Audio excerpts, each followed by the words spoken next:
Hello crafty friends, welcome to day 13 of Die Cut December 2025. Today's random number is 84 and that corresponds to ticket dies. So here are all my ticket dies and my tappy fingers as I try to think about what I'm going to do with them.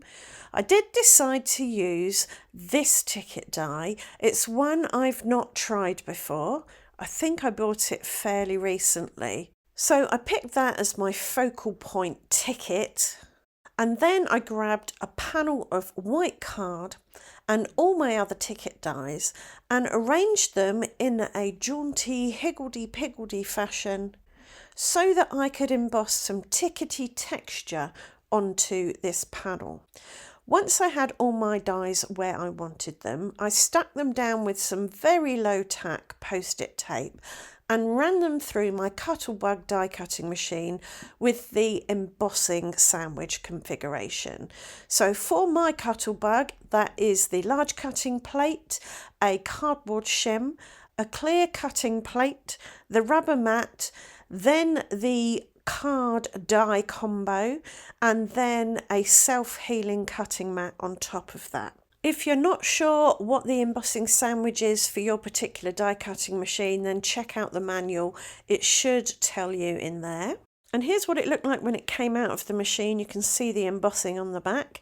I carefully removed the post-it tape and the dies, and that gave me some really nice ticket embossing. I wanted to do another layer though. I knew running it through the die cutting machine a second time would squish this first layer to some degree, but adding another layer on top would kind of compensate for that. So I ended up with a kind of faint embossing from the first run through, and then a nice, more profound, pronounced embossing from the second run through. So once I was happy with the embossing, I wanted to add some colour to my panel, and I thought I would smear some Distress Oxides over it, just going direct to paper with the ink pad, because that would mean that the ink wouldn't go down in the little dips so much.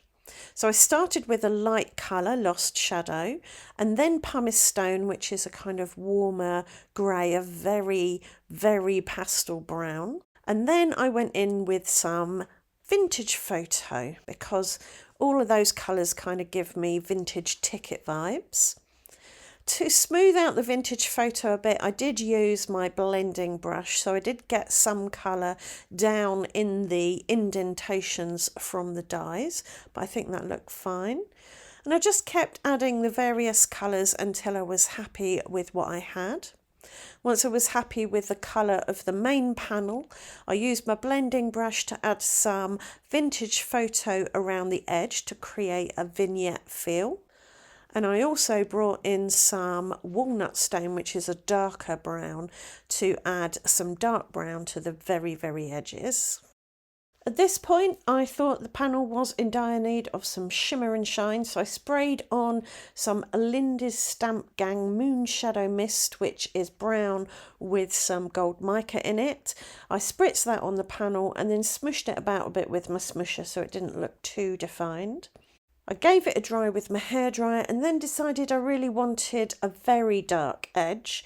So I scraped my black soot Distress Oxide ink pad over the edges to get an interesting kind of aged, kind of dark effect. I did smudge it out a bit with my fingers so it didn't look too stark. And then I wanted more shimmer and shine again, so I spattered on some of the Lindy's Moon Shadow Mist. I'm on a mission to use up this bottle. I've had it probably for about 7 or 8 years, and I'm down to the very last drops. So hopefully by the end of the month I might have used it all up. Once my panel was nice and dry, I matted it with some black cardstock to give it a really defined edge.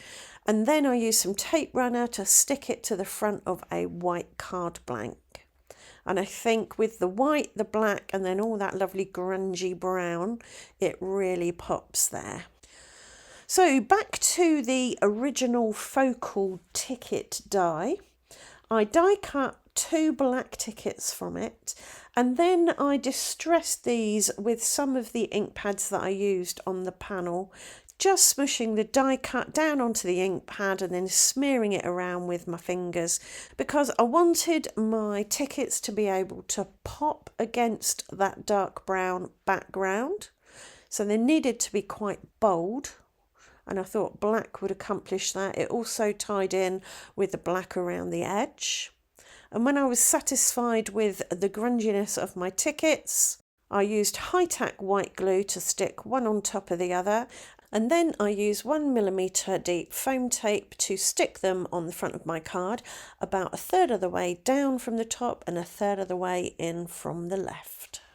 I did feel though at this point that they needed something lighter and brighter on top, so I chose some copper glitter cardstock and die cut out a whole load of cogs because I felt they went well with the tickets. Tickets always remind me of steam locomotives. Cogs remind me of steam locomotives.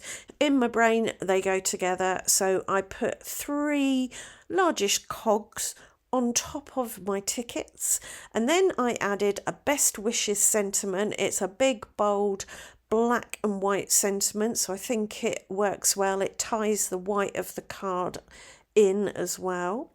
And then instead of dotting around dots like I normally do, I stuck some small cogs around. So these are acting like my little enamel dots or Nouveau drops. And they bring in more movement and more energy to the card and spread that copper around a bit. And that's this card done. Really happy with the way it turns out. I might send this one to my son. He's a mechanical engineer in his last year at university, so I think I'll save this one for him. Right, thanks for joining me today, and I hope to see you back here for another day of Die Cut December 2025 tomorrow. Bye for now.